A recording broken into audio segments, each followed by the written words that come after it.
வணக்கம் மக்களே. இன்றைக்கி எங்கள் வீட்டில் என்னான்னு பார்த்தீங்கன்னா, ஆட்டுக்கறி எலும்புக்கறி வாங்கி மொச்சை போட்டு, நேற்று சந்தையில் மொச்சை வாங்கிட்டு வந்தோமா, அந்த மொச்சையை போட்டு எலும்புக்கறி வச்சு அப்படியே சூப்பராக ஒரு குழம்பு இன்னைக்கு பழைய பாணியில் வச்சுருக்கிறேன். ரொம்ப ஈஸியான மெத்தட் தான் சொல்கிறேன், கேட்டுக்கோங்க. என்னென்ன செலவு போடணுமோ எல்லா செலவும் போட்டு தக்காளி, வெங்காயம், வெள்ளைப்பூடு, அப்புறமேட்டுக்கு சீரகம், சோம்பு, மிளகு எல்லாம் போட்டு என்ன பண்ணிடுறீங்க, நல்லா வதக்கிடுறீங்க. வதக்கிட்டு அரைச்சி கொஞ்சம் அதுக்கு என்ன மசால் போடுறீங்களோ அதை போட்டுக்கோங்க.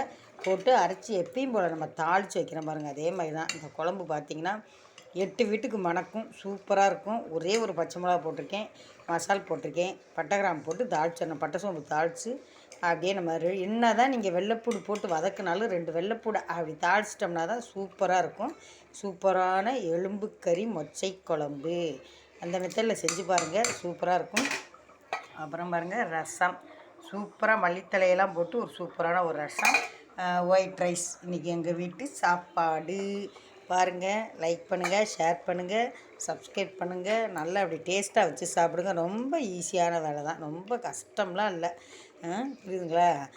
எல்லா மசாலும் போட்டு வதக்கி தேங்காய் ஊற்றவே இல்லைங்க. தேங்காய் ஊற்றுனா டேஸ்ட் மாறி போயிடும். இப்படி வச்சு பாருங்களேன், அருமையாக இருக்கும். லைக் பண்ணுங்கள். நன்றி, வணக்கம்.